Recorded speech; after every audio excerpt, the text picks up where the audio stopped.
கர்த்தருமாகிய இயேசு கிறிஸ்துவின் நாமத்தினாலே யாவருக்கும் வாழ்த்தலை தெரிவித்துக் கொள்கிறேன். இந்த நாளில் நமக்கு கொடுக்கப்பட்ட தலைப்பு மறுரூபமாக்கப்பட்ட வாழ்வு. அதுக்கு அடிப்படையாக நமக்கு கொடுக்கப்பட்ட வசனம் ஏசாயா புத்தகம் 1:18 உங்கள் பாவங்கள் செவேர் என்றிருந்தாலும் உறைந்த மழையை போல் வெண்மையாகும், அவைகள் இரத்தாம்பர சிவப்பாய் இருந்தாலும் பஞ்சை போலாகும். மறுரூபமாக்கப்பட்ட வாழ்வு. அப்படியானால் ஒரு வடிவத்திலிருந்து வேறொரு வடிவத்துக்கு மாறுவது. அப்ப சிறு குழந்தையிலிருந்தே நம்முடைய முகம் ஒன்றும் மாறுவதில்லை. வளர்ச்சி அதிகரித்துக் கொண்டே போனாலும் ரூபம் அப்படியே தான் இருக்கிறது. அப்படின்னா இது ஒரு சரீரத்திலே மறுரூபமாகுவது அல்ல, இது ஆவிக்குரிய ஒன்று. மறுரூபமாக்கப்பட்ட வாழ்வு என்றால் ஆவிக்குரிய ஒரு மறுமலர்ச்சியை கண்டு புதிதாக்கப்பட்ட ஒரு வாழ்வு.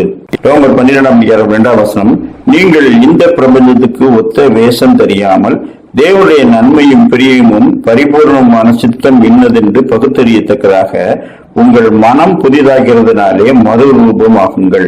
மறுரூபமாகுதல் என்றால் மனம் புதிதாகிறது. தேவனுடைய சித்தம் இன்னதென்று மனுஷன் கவலைப்படாமல் அதை குறித்து கருதாமல் மனம்போன போக்கிலே வாழ்கிற ஒரு வாழ்க்கையை வாழ்ந்து கொண்டிருக்கின்றான்.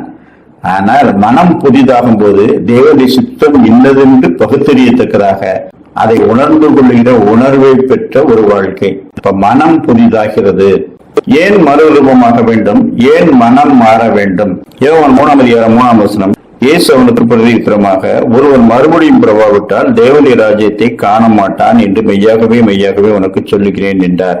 மறுபடியும் பிறவாவிட்டால் தேவனுடைய ராஜ்யத்திலே பிரவேசிக்க மாட்டான். அப்படி என்றால் தேவனுடைய ராஜ்யத்தை தேடி ஓடுகிறவர்களாகிய நாம அதிலே பிரவேசிக்க வேண்டும் என்றால் அதை காணுவதற்கு கூட மனம் திரும்பி மறுரூபமாக்கப்பட்டிருக்க வேண்டும். அப்படியானால் மறுரூபமாக்கப்பட்ட வாழ்வு என்பது மறுபடியும் பிறத்தல், மனம் திரும்புதல், மனம் புதிதாகுதல் என்ற வெவ்வேறு பெயர்களிலே அழைக்கப்படுகிறது. மத்தேயு 18:3 நீங்கள் மனம் திரும்பி பிள்ளைகளைப் போல் ஆகாவிட்டால் பரலோக ராஜ்யத்தில் பிரவேசிக்க மாட்டீர்கள் என்று மெய்யாகவே உங்களுக்கு சொல்லுகிறேன். லூக்கா 5:32 நீதிமான்களை அல்ல பாவிகளையே மனம் திரும்புகிறதற்கு அழைக்க வந்தேன் என்றார். மறுபடியும் பிறக்கும்படிக்கு மனம் திரும்பும்படிக்கு தேவகுமாரன் அழைக்க வந்தார். தீர்க்கதரிசிகளை கொண்டு அவர் சொல்லி அனுப்பினார். கொஞ்சம் பேர் மனம் திரும்பினாங்க, கொஞ்சம் பேர் மனம் திரும்பல. கடைசியாக என் குமாரனுக்கு அஞ்சுவார்கள் என்று சொல்லி தேவன் தம்முடைய ஒரே பேரான குமாரனை அனுப்பினார். அவருடைய பணி மனம் திரும்புகிறதற்கு அழைக்க வந்தேன் என்றார். நிர்பந்திக்க அல்ல, அழைக்க. அப்படியானால் கேட்டு கீழ்ப்படியலாம், கீழ்ப்படியாமல் போக வேண்டும் என்றால் போகலாம். தேவகுமாரின் சத்தத்தை கேட்டு மனம் திரும்பி அவரை பற்றி கொண்டவர்கள் பாக்கியவான்கள்.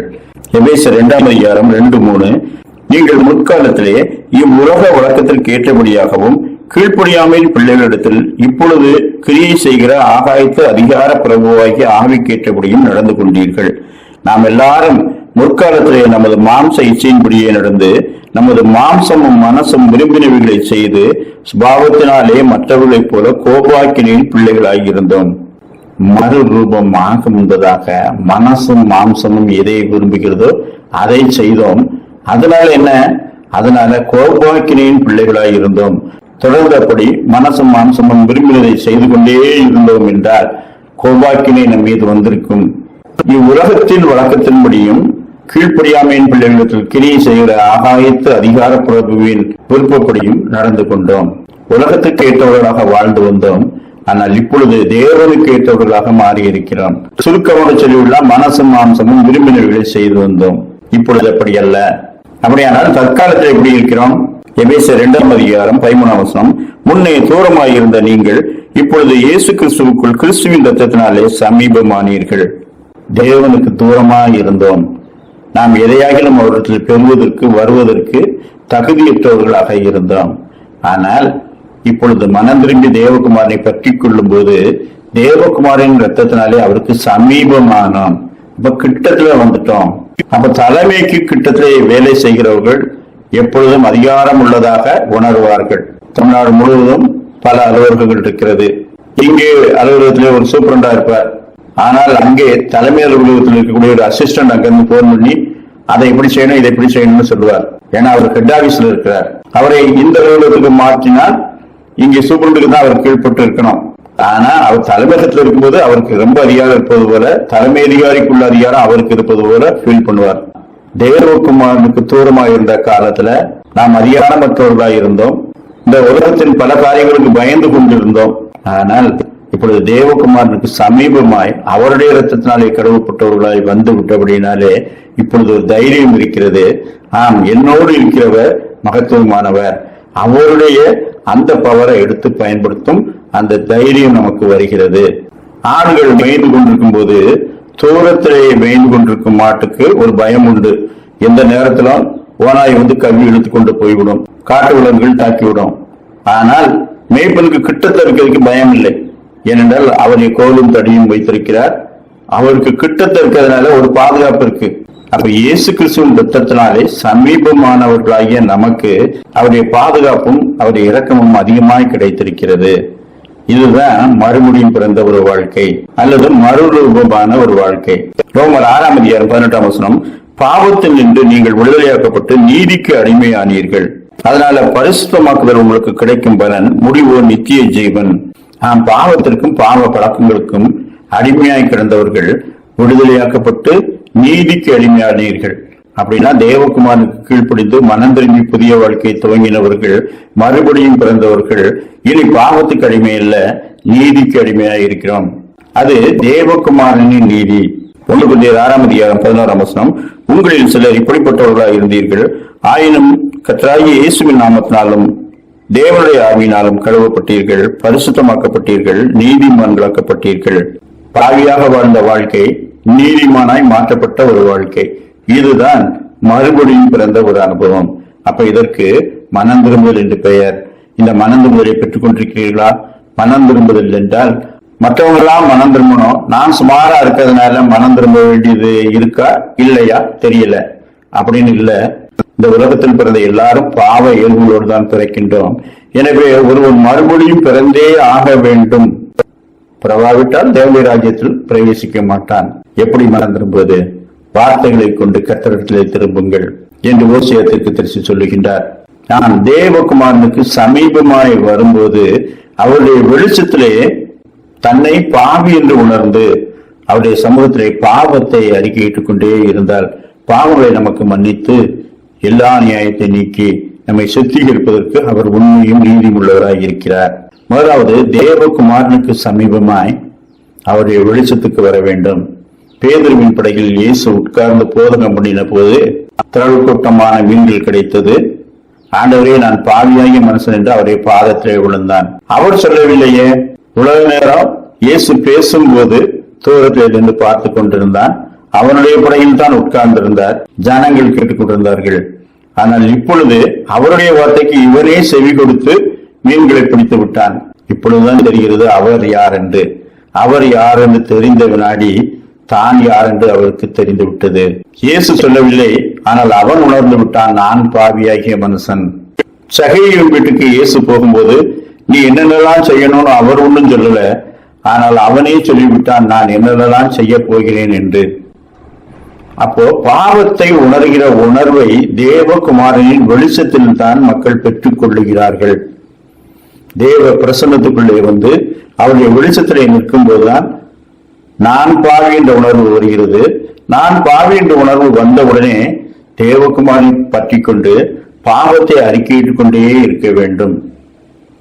பாவங்களை நாம் அறிக்கையிட்டால் பாவங்களை நமக்கு மன்னித்து, அப்படியானால் வார்த்தைகளை கொண்டு கர்த்தரிடத்தில் திரும்புகள் என்பதும் பாவங்களை அறிக்கையிடுவதும் ஒன்று. தன் பாவங்களை மறைக்கிறவன் வாழ்வடைய மாட்டான், அறிக்கை செய்து விட்டு விடுகிறவனோ இலக்கம் பெறுவான்.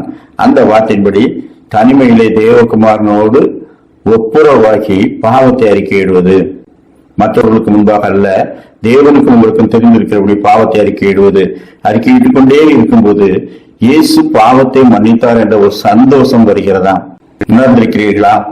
ஏனென்றால் பாவங்களை நமக்கு மன்னித்து எல்லா நியாயத்தை நீக்கி நம்மை சுத்தி இருப்பதற்கு அவர் உண்மையும் நீதியும் உள்ளவராக இருக்கிறார்.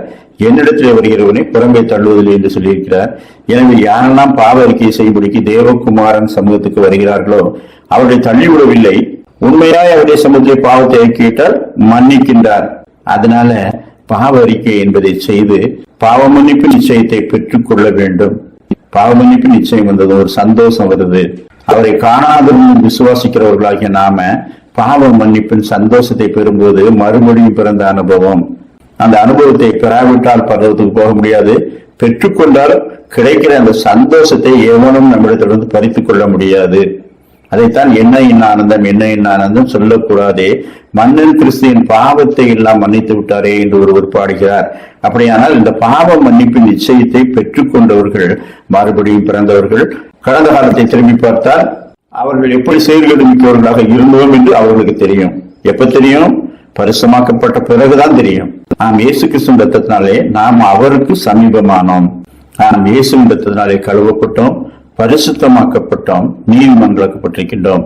அப்படியானால் மறுபடியும் பிறந்து தேவனுடைய பிள்ளையாக மாறி இருக்கிறவர்கள் என்ன செய்ய வேண்டும்? 1 பேதுரு 1:14-15 நீங்கள் முன்னே உங்கள் அறியாமையினாலே கொண்டிருந்த இச்சைகளின்படியே இனி நடவாமல் கீழ்ப்படுகிற பிள்ளைகளாயிருந்து உங்களை அழைத்தவர் பரிசுத்தராய் இருக்கிறது போல நீங்களும் உங்கள் நடத்தைகள் எல்லாவற்றிலேயும் பரிசுத்தமாயிருங்கள். அறியாமையினாலே கொண்டிருந்த காலத்திலே பலவித இச்சைகளுக்கும் இன்பங்களுக்கும் அடிமைப்பட்டவர்களாய் இருந்தோம். இனி அந்த பாவ சேற்றிலே விழக்கூடாது. அப்படியானால் பரிசுத்தமாக்கப்பட்டவர்களாய் நம்மை காத்து கொள்ள வேண்டும். அதற்காகத்தான் தேவகுமாரை ஆராதித்து திருச்சபையிலே நாம் இடம்பெற்றிருக்கின்றோம். தனித்து விடப்பட்டால் சத்துரு வஞ்சித்து விடுவான். நாம் ஒருமித்து கர்த்தரை ஆராதித்து அவருடையவர்களாய் இருப்போமாகில், அவரை தலையாக கொண்ட சபையிலே நாம் இணைந்திருப்போமாகில் நாம் பாவத்துக்கு விலக்கி காக்கப்படுவோம். அப்படி பரிசுத்தமாய் இருக்கும்படிக்கு கர்த்தர் நம்மை தெரிந்து கொண்டிருக்கின்றார். கர்த்தர் தானே தம்முடைய ஆவியினாலும் இரக்கத்தினாலும் அப்படி நம்மை காத்துக் கொள்வாராக. ஆமேன். ஜெபம் செய்வோம். இரக்கமுள்ள பிதாவே, கிருபையுள்ளவரே, மகத்துவமான நாமத்தை உடையவரே, மறுரூபமாக்கப்பட்ட ஒரு வாழ்வு, மறுபடியும் பிறந்த அனுபவம், அது இல்லாவிட்டால் பரலோக ராஜ்யத்திலே பிரவேசிக்க முடியாது. பாவங்களை அறிக்கையிட்டால் பாவங்களை மன்னித்து எல்லா நியாயத்தை நீக்கிற நீர் உம்மிடத்திலே வந்து பாவ அறிக்கை செய்ய எங்களுக்கு நல்ல கிருபைகளை தாரும். நீர் மன்னித்து இந்த விசுவாசத்தை பெற்றுக்கொண்டு அதற்கு நமக்கு நன்றி செலுத்தவும், பாவ மன்னிப்பின் நிச்சயத்தை பெற்றுக்கொண்டு நாங்கள் பரிசுத்தமாக்கப்பட்டிருக்கிறோம். எனவே எங்களை அழைத்த உண்மை போலவே நாங்கள் பரிசுத்தமுள்ளவர்களாய் வாழ வேண்டும் என்று கற்றுக்கொண்டோம். தேவகுமாரனுக்கு நாங்கள் சமீபமானோம். எனவே அவருடைய பாதுகாப்பும் இறக்கம் எங்கள் மேல் இருக்கு. அப்படின்னாலே நாங்கள் அவரோடு பரிசுத்தமுள்ளவர்களாய் வாழ நீர் கொடுத்த நல்ல திருச்சபையிலே அங்கமாயிருந்து பக்தி செய்து உங்களுடைய நாமத்தை தொடர்ந்து பற்றி கொண்டிருக்க எங்களுக்கு நல்ல கிருபைகளை தந்துள்ள வேண்டும் என்று கர்த்தரும் இரட்சகருமாகிய இயேசு கிறிஸ்துவின் மூலமாய் வேண்டுகிறோம் சுவாமி. ஆமேன்.